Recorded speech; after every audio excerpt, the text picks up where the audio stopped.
Saudara sekalian, kita membuka Alkitab kita dari Yohanes pasal 14, ayat 13 sampai ayat 14 terlebih dahulu.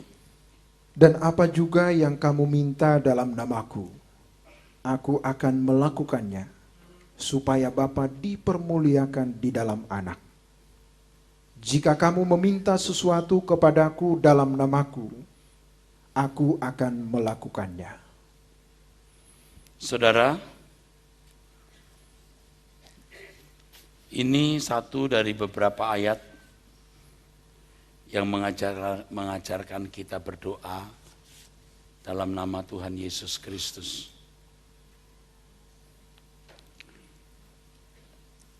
Ketika seseorang berdoa dalam nama Tuhan Yesus, berarti ia mengakui bahwa jalan satu-satunya untuk bisa mencapai Allah hanya melalui Dia, melalui Tuhan Yesus Kristus. Ketika kita berdoa dalam nama Tuhan Yesus Kristus, itu berarti kita mengakui bahwa satu-satunya jalan, satu-satunya akses untuk bisa mencapai Allah yang benar hanya melalui atau di dalam Tuhan Yesus Kristus. Masih di Yohanes pasal 14, ayat yang ke-6, saudara. Kata Yesus kepadanya, Akulah jalan dan kebenaran dan hidup. Tidak ada seorang pun yang datang kepada Bapa kalau tidak melalui aku. Saudara melihat teks ini, ayat ini muncul, bukan hanya dimengerti bahwa Tuhan Yesus satu-satunya yang memikul dosa manusia, bahwa hanya Dialah yang menyelamatkan umat manusia. Bahwa tidak seorang pun sampai kepada Bapa. Itu jangan hanya saudara pahami bahwa hanya Tuhan Yesus yang memikul semua dosa manusia. Bahwa hanya Tuhan Yesus yang mati, hanya Tuhan Yesus yang menanggung dosa manusia. Kalau hanya itu, saudara, Kisah Rasul pasal 4 ayat 12 dan ayat-ayat yang lain, seperti ucapan Yohanes, inilah anak domba Allah yang memikul dosa dunia, sudah bisa mewakili. Jadi ada ayat-ayat yang mewakili, ada ayat-ayat yang mewakili, atau menunjukkan kebenaran bahwa semua dosa dunia ini disalib oleh Tuhan Yesus. Ditanggung maksud saya oleh salib Tuhan Yesus. Ini ada ayat-ayat yang menunjukkan hal itu. Roma pasal 2 juga, saudaraku, ya. Yohanes pasal 2, Kisah Rasul 4 ayat 12. Bahwa Tuhan Yesus memang satu-satunya pribadi yang memikul dosa manusia, saudara. Yohanes pasal 14 ayat 6, Yohanes pasal 14 ayat yang ke-6, itu harus dipahami lebih dalam dari sekedar pengetahuan atau pengertian bahwa Tuhan Yesus yang memikul semua dosa dunia, saudara.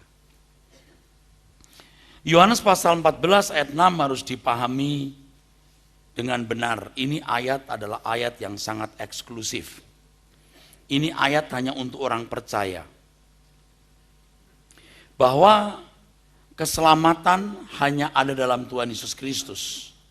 Artinya, seseorang dikembalikan ke dalam rancangan Allah hanya melalui Tuhan Yesus Kristus. Di sini saya tidak harus menjelaskan dua jenis keselamatan.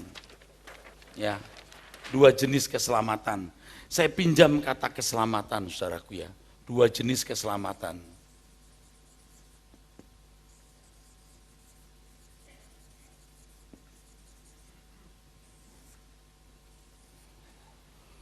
Dua jenis keselamatan, saudaraku. Yang pertama, terhindar dari api kekal. Artinya boleh masuk, dunia akan datang. Masuk ke surga. Udah. Yang kedua, jenis yang kedua, ya, ini saya kasih, ya, saya simbolkan dengan A.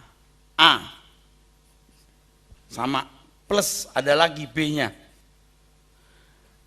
Dikembalikan ke rancangan semula,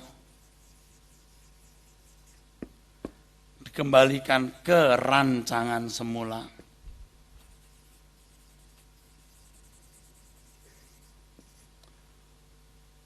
Menjadi anak Allah, dimuliakan, masuk istana. Istana atau rumah Bapa boleh.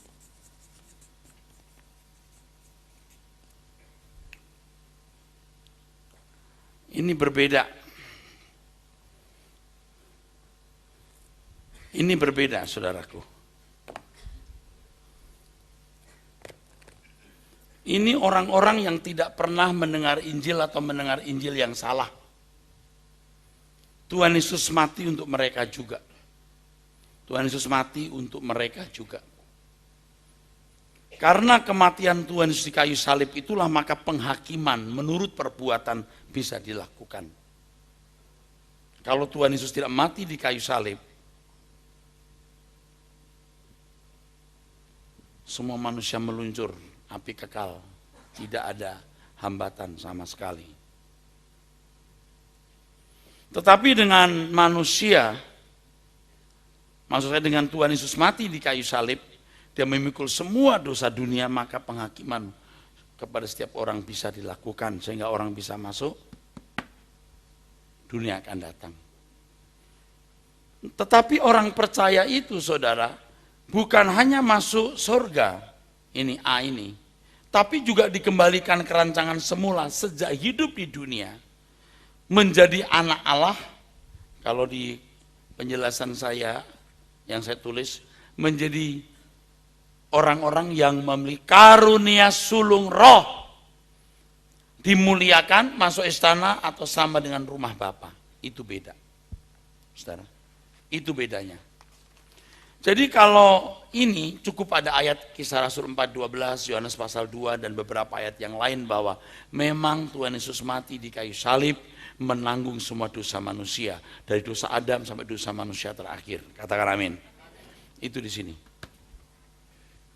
Tapi Yohanes pasal 14 ayat 6 itu ayat yang eksklusif.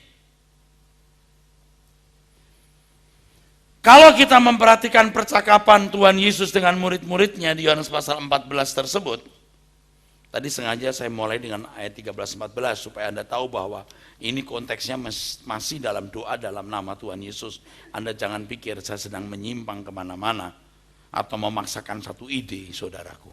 Ya, oke. Ayat yang pertama, Janganlah gelisah hatimu, percayalah kepada Allah, percayalah juga kepadaku. Di rumah Bapakku banyak tempat tinggal. Jika tidak demikian, tentu aku mengatakannya kepadamu. Sebab aku pergi ke situ untuk menyediakan tempat bagimu. Dan apabila aku telah pergi ke situ dan telah menyediakan tempat bagimu, aku akan datang kembali dan membawa kamu ke tempatku, supaya di tempat di mana aku berada, kamu pun berada. saudara, ini masalah menjadi runyam. Maaf dalam tanda kutip runyam, tapi runyam yang baik. Ketika saudara percaya kepada Tuhan Yesus. Lalu ayat yang keempat, dan kemana aku pergi kamu tahu jalan ke situ. Kata Thomas, Tuhan kami tidak tahu kemana engkau pergi, jadi bagaimana kami tahu jalan ke situ. Akulah jalan kebenaran dan hidup. Tidak seorang pun yang datang kepada Bapa kalau tidak melalui aku. Sekiranya kamu mengenal aku, pasti kamu juga mengenal Bapakku. Sekarang ini kamu mengenal dia dan kamu telah melihat dia. Kata Filipus kepadanya, Tuhan, tunjukkanlah Bapa itu kepada kami. Itu sudah cukup bagi kami. Kata Tuhan Yesus dan seterusnya. Ini percakapan bicara soal rumah Bapa, saudara. Ini soal Bapa. Ini istimewa ini. Soal Bapa. Filipus, telah sekian lama aku bersama-sama kamu. Namun engkau tidak mengenal aku. Barang siapa telah melihat aku, ia telah melihat Bapa. Bagaimana engkau berkata, tunjukkanlah Bapa itu kepada kami. Tidak percayakah engkau bahwa aku di dalam Bapa dan Bapa di dalam aku? Apa yang aku katakan kepadamu tidak aku katakan dari diriku sendiri, tapi Bapa yang diam di dalam aku. Dialah yang melakukan pekerjaannya. Percayalah kepadaku bahwa aku di dalam Bapa dan Bapa di dalam aku. Atau setidak-tidaknya percayalah karena pekerjaan-pekerjaan itu sendiri. Aku berkata kepadamu, sesungguhnya barang siapa percaya kepadaku, ia akan melakukan juga pekerjaan-pekerjaan yang aku lakukan, bahkan pekerjaan-pekerjaan yang lebih besar daripada itu. Sebab aku pergi kepada Bapa. Dan apa yang kamu minta dalam namaku, nah terus sini. Amin, saudara. Ini eksklusif. Ini harta yang tidak ternilai.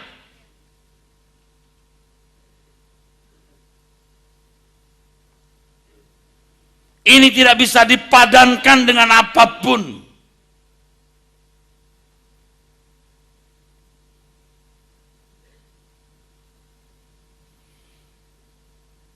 Ini satu dekade yang luar biasa, satu masa yang luar biasa, di mana manusia diperkenan untuk memiliki hubungan yang eksklusif dengan Tuhan.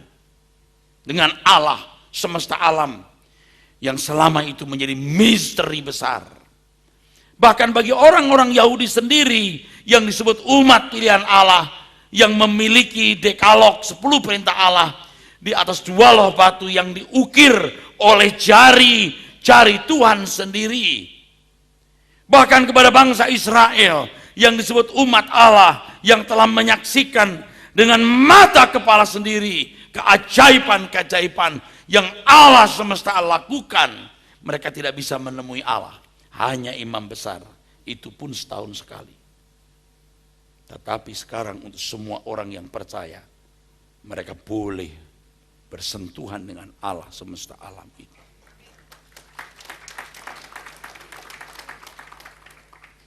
Dan Anda sebagai orang Kristen, Anda dipanggil untuk menjadi eksklusif.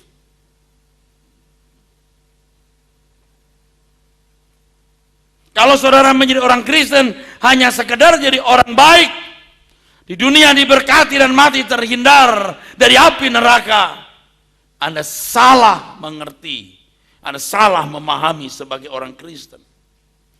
Oleh sebab itu, saudaraku, ketahuilah bahwa memang jadi runyam ketika Anda menjadi orang Kristen. Begitu Anda mulai berdoa di dalam nama Tuhan Yesus Kristus, maka Anda dibawa kepada persoalan bagaimana memiliki hubungan yang eksklusif dengan Bapa di surga. Karena Anda tidak bisa tidak harus mengerjakan pekerjaan-pekerjaan yang dikerjakan oleh Tuhan Yesus. Tadi kita telah baca, barang siapa percaya kepadaku, ia akan melakukan juga pekerjaan-pekerjaan yang aku lakukan. Bukan bisa tidak, bisa iya, bisa tidak, bukan. Ia akan, itu berarti pasti.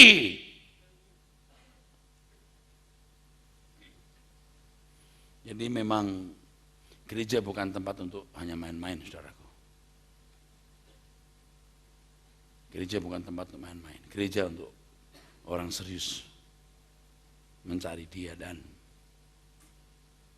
kita tidak bisa memaksa orang untuk masuk wilayah yang memang sukar ini, saudara.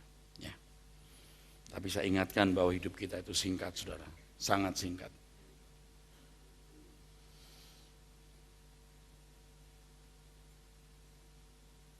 Jadi kalau saudara mulai berdoa dalam nama Tuhan Yesus itu, Anda punya masalah, saudara.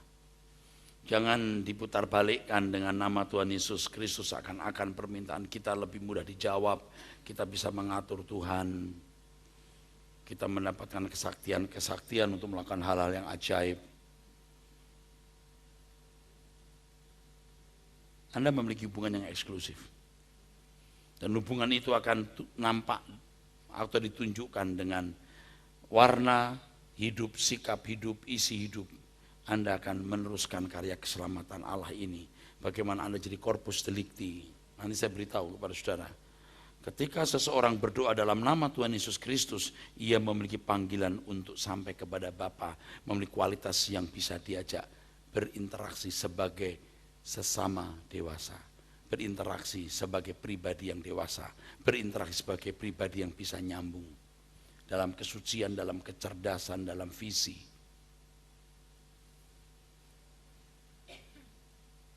Ya, kita nggak bisa mengharap banyak orang, saudaraku. Saudara harus optimis bisa mencapai itu, saudara. Ya, yang merusak itu kadang-kadang justru gereja yang menjuluki orang-orang tertentu sebagai orang suci, gitu. Ada orang suci, gitu. Hanya 1-2 orang suci, yang lain orang berdosa.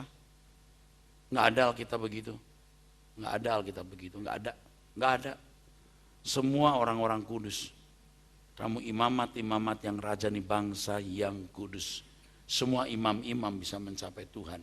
Bukan orang-orang tertentu saja, saudaraku. Kita harus menjadi orang suci yang per menit kita melakukan kehendak Allah. Tadi pagi waktu saya ada di ruang kerja, saya sempat berkata begini, Tuhan betapa hebatnya setiap menit. Dari menit ke menit ketika aku melakukan kehendak-Mu, ketika aku berjalan di dalam kebenaran, aku tidak keluar dari kebenaran, betapa indahnya hidup ini. Udah cukup puas di situ, saudara. Tidak ada yang lain.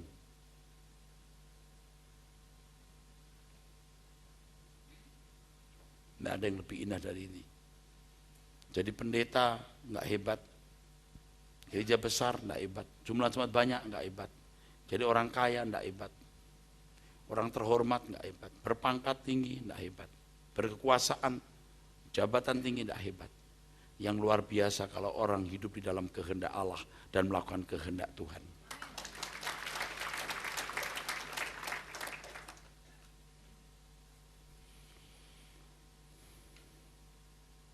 Hanya di dalam Tuhan Yesus manusia bisa dikembalikan ke rancangan Allah semula, sehingga memiliki moral yang berstandar Allah sendiri, memiliki kecerdasan, pengertian, understanding yang tinggi, kasih yang dalam, baru bisa memiliki interaksi dengan Bapa di surga, dengan lembaga Allah, di mana adalah Allah Bapa, ada Allah Anak, dan Roh Kudus menuntun kita.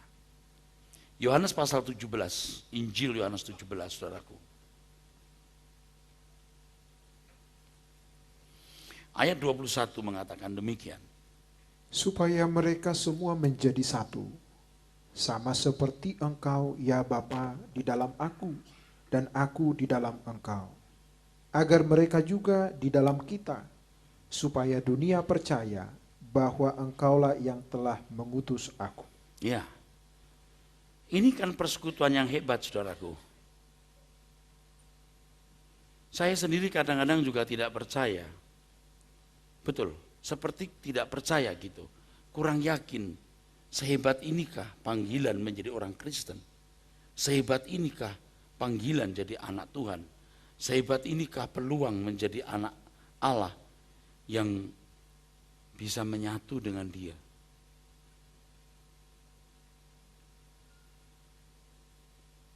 Jadi saya bisa mengerti kenapa sampai Paulus bersedia tidak menikah. Orang-orang saleh rela kehilangan segala sesuatu karena boleh memiliki hubungan yang eksklusif dengan lembaga Allah yang menciptakan langit dan bumi, yang dari kekal sampai kekal, Maha Kudus, Maha Mulia, Maha Agung, saudaraku. Jadi pantaslah mereka bisa meninggalkan segala sesuatu dan rela meninggalkan segala sesuatu, saudara. Pantaslah itu. Nah, kalau bicara sampai tingkat atau level ini, kadang-kadang kita juga jadi pesimis. Siapa yang mau nerima Siapa yang berani membayar harganya, saudara? Tidak mudah loh, saudara, orang mempercayai ini. Tidak mudah loh, saudara. Tidak mudah. Apalagi kalau sampai gereja ketahuan cari duit atau pendetanya tidak benar. Wah, habis, saudara. Tidak sisa tuh, habis. Kita yang sudah sungguh-sungguh melayani tanpa pamrih saja, saudaraku, ya, jemaat yang datang yang begitu rajin belum tentu lo berani membayar harganya. Kalau sampai kita tutup mata lihat kekekalan, saudaraku, lalu kita melihat Maha Agung Allah Bapa di sorga, yang mulia Tuhan kita Yesus Kristus, yang memberi kesempatan kepada kita seluas-luasnya untuk mengenal Dia, saudaraku, dan hidup dalam persekutuan dengan Dia. Lalu kita sia-siakan kesempatan ini, betapa celakanya, saudara. Seberapa hebat kita, saudara. Seberapa hebat kita. Seberapa banyak yang bisa kita miliki, kita raih dari dunia ini, saudara. Seberapa hebat, seberapa banyak sebenarnya yang dapat kita raih, saudara. Betapa bodohnya kalau kita menyia-nyiakan kesempatan itu. Bila rumah Bapa yang disebut-sebut di Yohanes pasal 14 ayat 1 sampai 3 berkenaan dengan lokasi, saya ulangi, berkenaan dengan lokasi, maka harus diketahui bahwa rumah Bapa tidak sama dengan surga. Surga, Oranos, langit. Tapi bukan langit di atas kita ini, saudara. Bukan sky di atas kita, tapi heaven.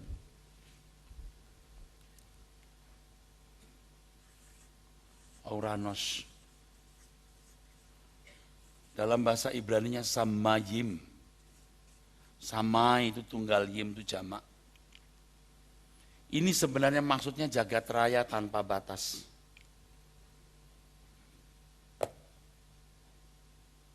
Saudara harus memahami kata surga dengan benar.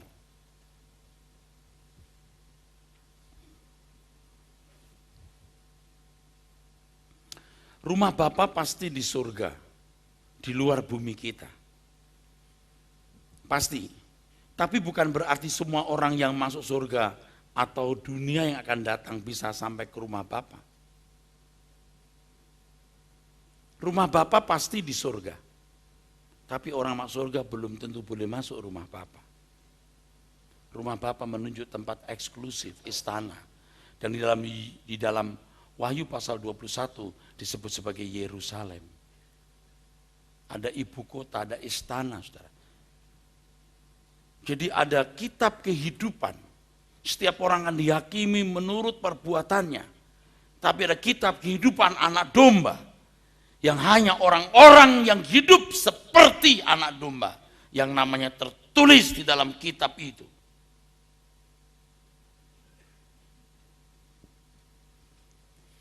Dan sebagai orang percaya yang menggunakan nama Tuhan Yesus Kristus, kita dipanggil, saudaraku. Kita dipanggil, saudara. Untuk masuk rumah Bapa itu. Untuk masuk anggota kerajaan. Anggota keluarga kerajaan. Kita dipanggil untuk menjadi orang-orang yang dikatakan dalam Roma 8:23 sebagai karunia sulung roh.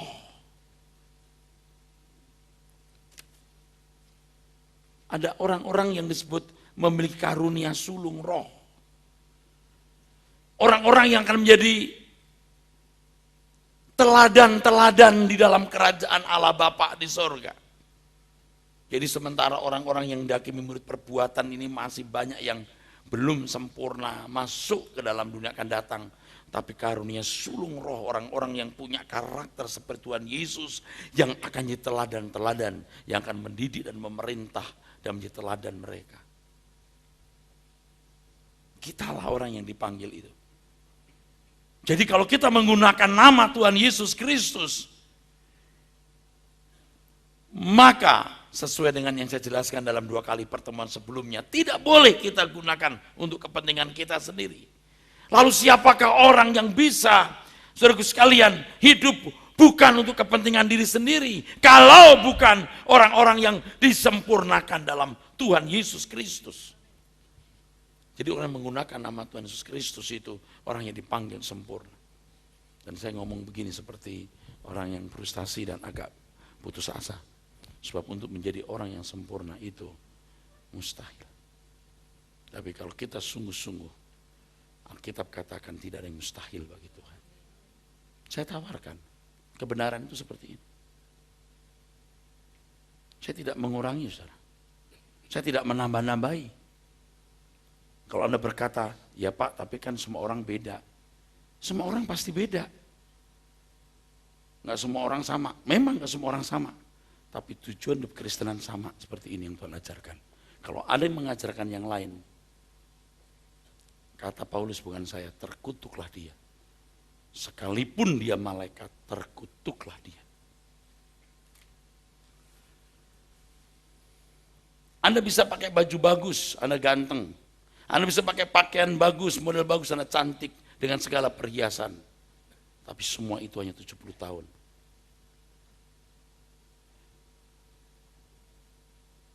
Tetapi kecantikan yang sesungguhnya itu manusia batiniah. Kecerdasan roh, understanding, pengertian yang benar, kasih yang tulus, karakter ilahi yang membuat orang bisa berjalan dengan Tuhan. Untuk itu Anda harus sekolah kehidupan. Dan untuk tuntunannya, untuk petanya, Anda bisa mendengar suara kebenaran. Jadi apa yang saya katakan ini tidak bisa dibeli pakai uang. Tidak ternilai. Jangan anggap remeh. Jangan anggap remeh. Tidak ternilai.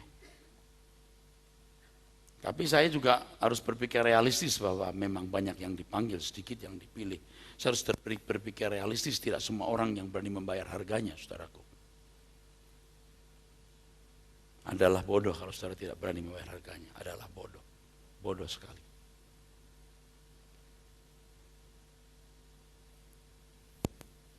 Dunia sedang menuju kegelapan abadi, saudara. Kalau ada orang-orang muda yang hadir di sini yang mengerti kebenaran ini lalu memilih mengambil keputusan untuk menjadi kekasih-kekasih Tuhan, untuk mempersiapkan diri menjadi anggota keluarga Allah, betapa beruntungnya kalian. Betapa beruntungnya kalian. Karunia sulung roh. Ini orang-orang istimewa loh, saudaraku. Orang-orang istimewa. Orang-orang istimewa. Coba baca ayat 18 Roma 8. Ayat 18. Sebab aku yakin bahwa penderitaan zaman sekarang ini tidak dapat dibandingkan dengan kemuliaan yang akan dinyatakan kepada kita. Ya, penderitaan, menderita, ini runyam. Tadi saya gunakan kata runyam. Sebenarnya kata runyam belum mewakili harga yang harus dibayar. Ulangi. Sebab aku yakin bahwa penderitaan zaman sekarang ini tidak dapat dibandingkan dengan kemuliaan yang akan dinyatakan kepada kita. Iya. Jadi ketika Anda menggunakan nama Tuhan Yesus Kristus, itu mahal. Betapa murahnya selama ini orang menggunakan nama itu tanpa mengerti maksudnya. Saya ingatkan, ini pertemuan ketiga. Anda pikir saya mengada-ada, you mesti ikuti dari pertemuan pertama. Tidak ada satupun kesan, baik tertulis secara eksplisit atau implisit, terbuka atau tertutup, bahwa kita boleh menggunakan nama itu untuk kepentingan kita. Tidak pernah ada. Siapa orang yang bisa menggunakan hidupnya untuk kepentingan Tuhan? Tentu orang yang diproses. Penderitaan, saudaraku. Kalau dalam bahasa Yunani ada kata sankokap. Tadi lupa. Tidak semua kata dalam bahasa Yunani saya hafal. Lupa saya. Yang artinya suffering, penderitaan. Penderitaan. Penderitaan. Penderitaan, saudaraku. Sulit. Kalau untuk jadi hansip 2 minggu di kantor kelurahan, you bisa. Tadi jadi jenderal ke Magelang. You masuk Lemhamnas. You memenuhi beberapa kriteria, baru bisa di jenderal. Plus prestasi yang baik. Anda disetting jadi jenderal, bukan jadi hansip. Ya tapi Pak, kita jadi orang yang masuk surga, dan tukang sapu nggak apa-apa lah sama surga. Oke. Satu hal yang saya mau ajarkan kepada saudara, saya saksikan, ini mahal kesaksian ini. Mungkin subjektif, Anda boleh percaya, boleh tidak. Ketika saya gundah gulana ya, Tuhan kok susah ya menemukan orang yang sungguh-sungguh gitu. Rasanya ada satu nasihat berkata begini. Rasanya, ini subjektif ya. Anda boleh percaya, boleh tidak ya. Ini juga saya belum yakin betul. Tapi itu saya dengar di dalam telinga jiwa saya. Kayaknya begini kira-kira. Kamu tidak bisa paksakan semua orang. Kamu tidak bisa paksakan semua orang untuk menjadi istimewa atau menjadi jenderal. Paling tidak kamu nasihati umatku, orang Kristen maksudnya, supaya jangan masuk neraka. Berbuat baik saja. Jadi ada kelompok orang-orang, nasihatilah mereka jangan jahat, jujurlah, kasih sesama, jangan merugikan, supaya dalam penghakiman mereka juga bisa masuk dunia akan datang. Ya udah, nggak apa-apa. Nah kalau saya hari ini beringasan begini saudara, saya memang menunjukkan saudara yang bukan menjadi anggota masyarakat. Saya menunjukkan ini untuk saudara-saudara yang mau masuk paket eksklusif.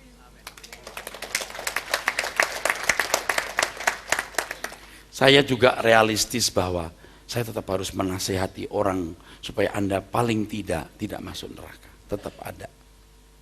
Tetap ada saudaraku. Walaupun sebenarnya settingan Tuhan itu tidak itu. Istilahnya begini saudaraku, kalau ada modal, ini modalnya ini 2 triliun saudaraku. Anda bisa jadi master, doktor, lalu bisa buka perusahaan. Tapi tidak semua anak itu sampai tingkat itu. Ada yang memang tidak mau jadi anak maksud saya. Nggak semua orang mau jadi itu. Ada orang yang cukup merasa puas, ya udah SMA saja. Dan itu nggak bisa dipaksa. Ya daripada jadi penjual narkoba jahat, ya udah nggak apa-apa. Tapi sangat disayangkan. Ini kekekalan saudaraku. Kalau Anda berkata, oh ya Pak, tapi kan nggak beda-beda jauh. Kamu jangan macam-macam loh. Kematian Tuhan Yesus di kayu salib itu mahal sekali. Kalau Anda mengerti kebenaran, Anda tidak mau menghindarkan hal itu, saudaraku. Kita punya tulang-tulang brengsek, tulang-tulang buruk, tulang-tulang negatif. Tapi kita mau berubah. Kita mau berubah, kita bersedia berubah. Kita bisa berubah. Kita bisa. Kita yakin kita bisa. Anak-anak muda kamu brengsek, saya juga pernah brengsek. Nah, tulang saya mungkin lebih brengsek dari kamu. Tapi saya bisa berubah. Kalian juga pasti bisa berubah. Akan jadi orang-orang hebat, manusia perkasa untuk kemuliaan Allah dan menghuni kerajaan surga. Kalau sudah begini nggak main-main saudaraku sekalian. Betul. Kadang-kadang saya berpikir negatif, maaf, mungkin tidak negatif, tapi bisa negatif. Mendingan sekalian ada penganiayaan deh. Supaya ketahuan siapa yang benar, siapa yang tidak deh. Nah pada waktu itu kita baru kelihatan jagoan atau enggak. Jagoan enggak di mimbar, jagoan enggak. Kita baru tahu, kita jagoan enggak sebenarnya untuk Tuhan. Berani mati, berani menderita untuk Tuhan enggak. Kalau begini zaman nyaman seperti ini, gampang saudara, ngomong buka mulut itu gampang saudaraku. Tapi kalau kita menghadapi aniaya, peso belati di depan mata, beranikah kita berkata, tetap memilih Tuhan Yesus? Harus digores-gores badan kita, lalu diguyuri air jeruk. Beranikah kita berkata, tetap setia kepada Tuhan Yesus? Rasanya saya agak berpikir jahat, tapi bukan jahat mungkin. Tuhan, pengen nyoba-nyoba kayak begitu, kayak apa? Supaya aku bisa membuktikan bahwa saya mencintai Engkau. Hari ini saudara, Anda punya waktu, Anda hambur-hamburkan. Tenaga, pikiran, uang Anda suka-suka sendiri. Satu kali saya katakan di Kelapa Gading kemarin, saya haramkan orang kasih persembahan kalau dia tidak mengasihi Tuhan. Untuk apa dia memberi persembahan kalau hatinya tidak menghormati Tuhan? Untuk apa aku hormati uangmu kalau kamu tidak menghormati Tuhan? Lebih baik saya bubarkan gereja daripada mengumpulkan orang-orang yang tidak menghormati Tuhan. Saya membangun dinasti namanya Rehobot dan Erasus sebagai kaisarnya. Saya berdosa kepada Tuhan. Untuk apa saya mendapatkan semua ini? Saya bisa tidur di mana saja, saya bisa makan dengan makanan sederhana, saya bisa naik ojek, bisa naik motor, nggak usah naik mobil. Saya tidak boleh terikat dengan kekayaan. Bahkan kalau ada masa aniaya, kita akan mempertaruhkan nyawa kita. Kita buka baju, kita lawan semua itu dengan keberanian kita. Bukan ngomong besar, kita buktikan suatu hari nanti. Dan sekarang pun kita sudah bisa membuktikan darah kita yang terakhir, keringat kita yang terakhir, uang kita yang terakhir, kita pertaruhkan untuk Tuhan tanpa batas. Anda tidak akan kecewa, karena suatu hari kita akan ketemu Tuhan Yesus. Dia akan duduk sebagai maharaja yang agung. Dan selama hidup kalau kita membela dia, Pak, kita nggak akan rugi. Kita nggak akan pernah menyesal. You percaya nggak? Kalau nggak, kenapa lu datang kemari? Buat apa? Saya ajarin ada Tuhan yang akan memerintah. Ada kerajaan abadi di mana Tuhan Yesus sebagai rajanya, dan sementara dia belum ditabiskan di akhir zaman, you punya kesempatan membela dia hari ini. Bukan duitmu, watakmu dirubah, karaktermu diperbaiki. Apa sulitnya, saudaraku?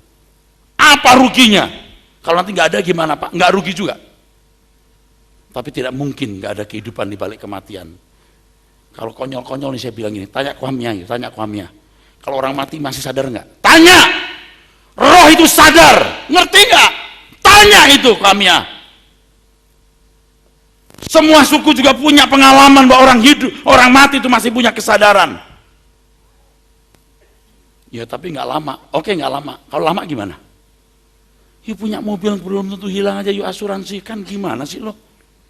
Apalagi pasti mati. Roh itu abadi, saudara. Makanya diajarkan kebenaran ini. Hebat kalau kita sudah pakai nama Yesus Kristus. Saya sudah jelaskan 2 kali pertemuan sebelumnya, Anda nggak boleh hidup suka-suka. Artinya apa? Anda harus jadi orang seperti dia. Anda harus berurusan dengan perkara eksklusif, bersekutu dengan Bapa di surga loh, saudaraku.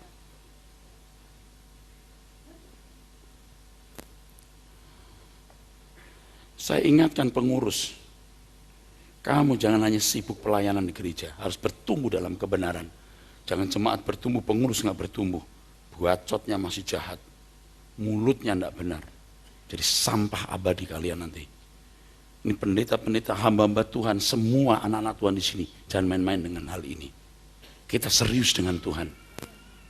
Ini panggilan yang serius, saudaraku. Ini bukan cari nafkah untuk Erastus. Membela Pak Eras, tidak usah membela saya. Kita harus hanya membela Tuhan Yesus, bukan untuk kepentingan manusia. Ingat ini, saudaraku sekalian, ingat, saya tidak akan mengkhianati Tuhan dan menipu saudara untuk kepentingan saya.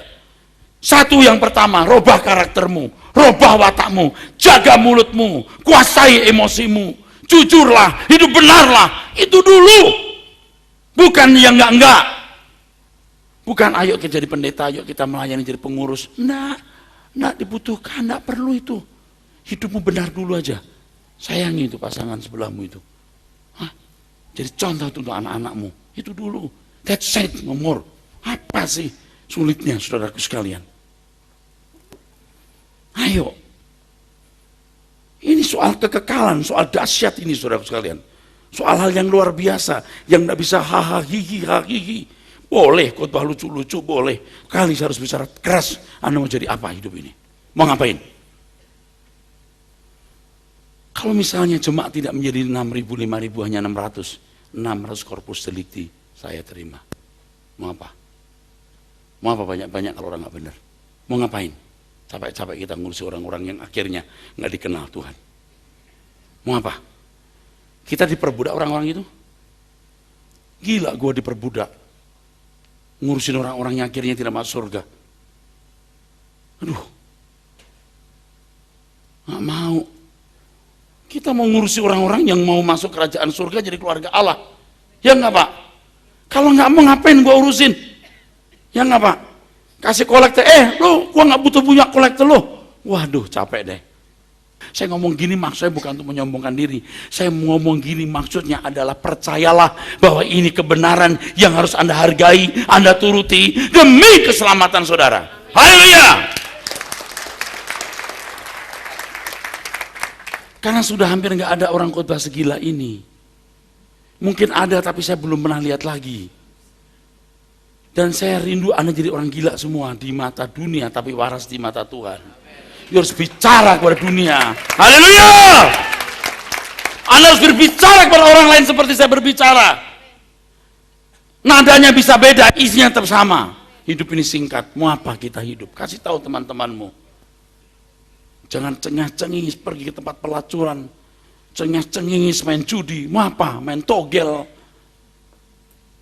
Apa itu? Bercanda nggak karu-karuan. Untuk apa Anda hidup? Anak-anak muda jangan kurang ajar dengan pada orang tua. Lalu orang tua kamu boleh kurang ajari. Manusia macam apa kamu? Jadi anak Tuhan yang baik, saudaraku. Tidak ada ruginya. Baca berikutnya. Ayat berikutnya bagus sekali. Sebab dengan sangat rindu seluruh makhluk menantikan saat anak-anak Allah. Seluruh makhluk ini bisa orang-orang saleh di surga dan orang-orang yang masih hidup menantikan kita dimuliakan. Anak-anak Allah. Makhluk ini bukan kucing, monyet, kodok, anjing, babi. Untuk apa mereka menantikan? Mereka nggak bisa menantikan, nggak pakai rasio, nggak pakai akal, nggak punya otak, nggak pakai perasaan, tidak punya kepribadian. Mereka tidak bisa menantikan. Yang bisa menantikan manusia lain. Makhluk di sini manusia maksudnya. Yang dinantikan kita. Karunia sulung roh, ntar kita baca. Anak-anak Allah. Mahal sekali saudaraku sekalian. Kalau Tuhan suruh saya berhenti jadi pendeta, saya berhenti. Asal jangan tidak menjadi anak karunia sulung roh. Nggak apa-apa, nggak apa-apa Tuhan. Jadi jemaat Erastus, jadi jemaat. Saya duduk manis saudara. Asal saya nanti dimuliakan bersama Tuhan Yesus. Tuhan tahu saya tulus ngomong ini, sudah selon saya. Saya kalau ngomong mati-mati teman-teman saya takut. Dan gak suka akhirnya, ya deh saya gak banyak ngomong. Tapi saya sering punya firasat mau mati, heran tuh. Atau karena memang saya sudah putus asa hidup ini. Udah gak ada yang disenengin hidup ini. Jadi begitu kadang-kadang.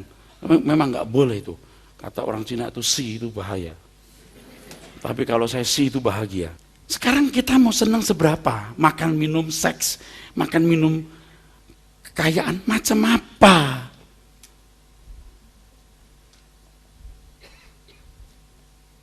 Seberapa kita mau senang, saudaraku sekalian?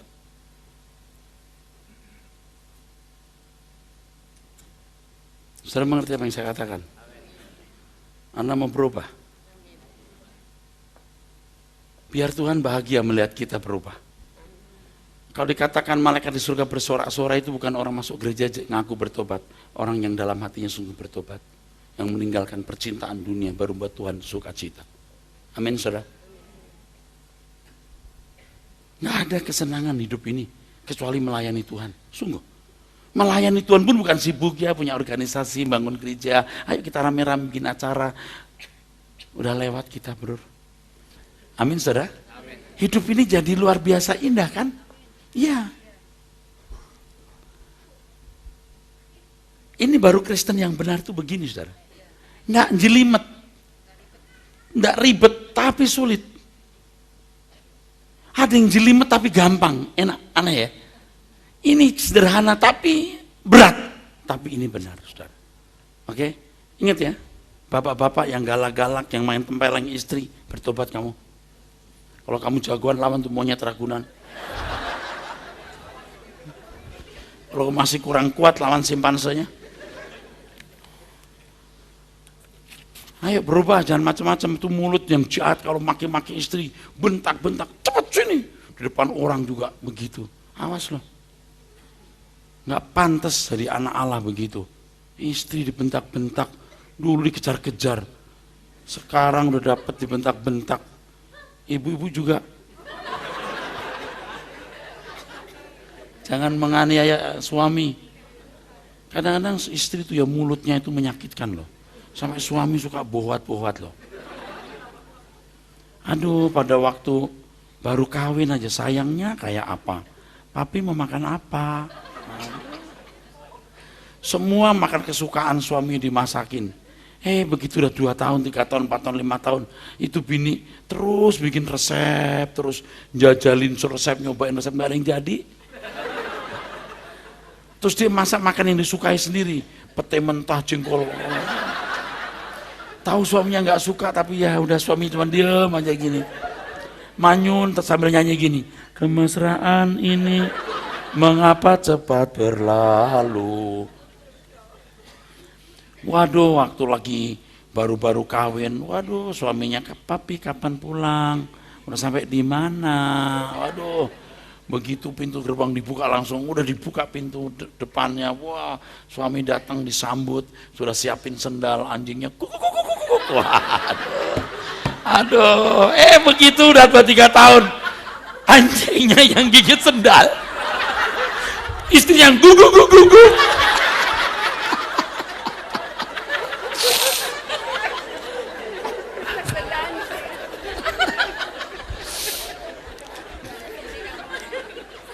Bukan di sini, bukan. Ibu jangan tersinggung. Kalau ibu tersinggung saya curiga loh. Betul nggak? Itu anak-anak yang sama orang tua itu ya suka ngelawan, jangan. Orang tua biarpun salah nggak boleh digalakin, lawanin, nggak boleh. Orang tua jaga mulut, jangan melukai hati anak. Ayo kita semua berubah, amin. Ayo semua kita berubah. Saya ngomong begini juga mesti dicontoh. Pak Eras gimana? Saya juga berubah, saudara. Tadi ngomong saja jalan pergi dengan Pak Beni atau dengan orang dekat saya, lalu Pak ini masalah ini Pak, aduh ada begini. Pak Ben, kita bersyukur dengan adanya hal ini kita jadi benar. Kita nggak usah banyak ngomong, kita buktikan kita benar. Waktu akan membuktikan kita benar. Udah nggak apa-apa. Masalah itu membuat kita jadi tidak bersalah, membuat kita jadi benar.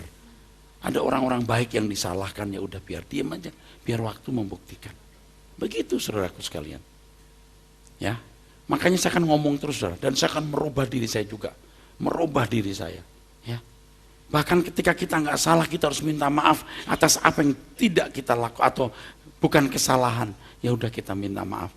Ya maaf deh, maaf, deep sorry. Kita jadi sakit saudara, aduh kok aku mesti marah ya, kok minta maaf ya, walaupun aku mestinya gak perlu minta maaf, tapi demi ya kerukunan, demi kebersamaan, ya udah dah minta maaf, gak apa-apa luka, gak apa-apa. Itu dalam saudara, tapi disitulah kita makin tidak ingin lama hidup di dunia saudara. Betul, ini gak main-main, mosok Pak, gak main-main. Kalaupun saya belum sempurna, tapi saya sedang belajar menuju dan mengajak Anda bersama-sama. Udah nggak indah lagi hidup ini saudara. Seberapa indahnya. Jadi kalau ada yang kecewa terhadap orang tua, pasangan hidup, anak atau siapapun, lewati semua itu, lewati. Jangan jadi stres. Ayo kita bersukacita dalam Tuhan, ya. Karena seluruh makhluk telah ditaklukkan kepada kesia-siaan, bukan oleh kehendaknya sendiri, tetapi oleh kehendak Dia yang telah menaklukkannya. Oke. Dunia ini pokoknya bukan tempat yang nyaman untuk dihuni ya. Jangan ikut perebutan ya, enggak perlu. Kalau surga itu lokasi, harus diketahui bahwa rumah Bapa tidak sama dengan tempat umum yang dipakai masyarakat. Ini istana, saudaraku. Sangat besar kemungkinan rumah Bapa menuju istana atau kerajaan Tuhan Yesus Kristus. Oleh karena Tuhan Yesus Kristus adalah Raja, maka istana tempat di mana Tuhan Yesus berada, hadirat Allah Bapa berbeda dengan tempat lain. Yang dalam kitab Wahyu dikatakan ada 7 roh Allah. 7 roh Allah. Kok sampai 7 roh Allah Pak? 7 itu menunjuk kehadirannya secara penuh. Amin saudara. Kalau Anda berhadapan dengan saya ini 7 roh saya di sini. Kalau cuma di kantor saya sana nggak ada, sana ada 3 roh saya. Itu kira-kira. Oke. Saudaraku sekalian, rumah Bapa tempat istimewa di mana hanya orang-orang yang menjadi keluarga istana yang diperkenan masuk. Merekalah orang-orang yang dikatakan sebagai memiliki karunia sulung roh. Kan orang ketawa gini, hehehe, lucu ya Erastus ya, hehehe, ada istana ada masuk. Zaman Nabi Nuh dulu ngomong, ayo masuk bahtera. Orang suka begini, hehehe, sama. Lu ketawain gua terserah. Awas lo. Ya, kalau lu mati lo, awas lo. Baru nyesel loh. Seperti ketika bahtera itu mulai dibawa air, orang mulai ketok-ketok, Nuh, buka. Nggak bisa, Tuhan yang tutup. Makanya kalau ada orang yang begitu, dia pikir dia itu siapa sih? Maaf ya, bukan saya mau menghina orang. Lu tuh bukan apa-apa. Lu mau kaya, lu bukan siapa-siapa. Lu mau hebat, lu bukan siapa-siapa. Lu mau jagoan, kalau kita boleh berantem, lu gua tantang ajak berantem, gua ajak berantem lo. Tapi Tuhan nggak suruh kita berantem, jadi lu tampalin gua juga diem. Nggak ada yang jagoan-jagoan. Kalau kamu kaya, kita nggak ada yang punya kekayaan. You cantik, ada orang lebih cantik dari you. Jangan sombong deh. You ganteng, you kuat seberapa you kuat. You nekat, you belum pernah tahu kan kita juga bisa nekat. Cuman kita nggak disuruh nekat yang goblok begitu, nekatnya nekat yang lain, tahu? Makanya kalau anak-anak tawuran atau berantem di jalan, jangan. Saya sering berkata kepada supir saya, jangan kasih dia jalan. Oh kalau dulu biarin, maju. Sekarang jangan kasih dia. Udah ngalah, stop, jangan masuk. Tanya supir saya pasti udah banyak berubah. Udah kasih dia lewat, udah biarin. Orang salah, udah jalan melanggar melawan arus, udah kasih biar lewat. Begitu. Oke. Saya teruskan, kalau rumah Bapak merupakan metafora itu apa ya? Gambaran atau simbol. Erkomai. Hal ini menunjuk pada urusan dengan Bapak. Jadi orang yang berdoa dalam nama Tuhan Yesus harus masuk dalam persoalan atau perjuangan sampai kepada Bapa. Ingat, tidak seorang pun melihat Allah kalau tidak kudus. Ini sebuah urusan yang tidak pernah dimiliki, tidak pernah dialami oleh umat perjanjian lama. Jadi ketika seseorang berdoa dalam nama Tuhan Yesus Kristus, ia memiliki panggilan untuk sampai kepada Bapa, artinya mengerjakan keselamatan sampai punya kualitas hidup untuk bisa tune dengan Tuhan. Amin. Cukup.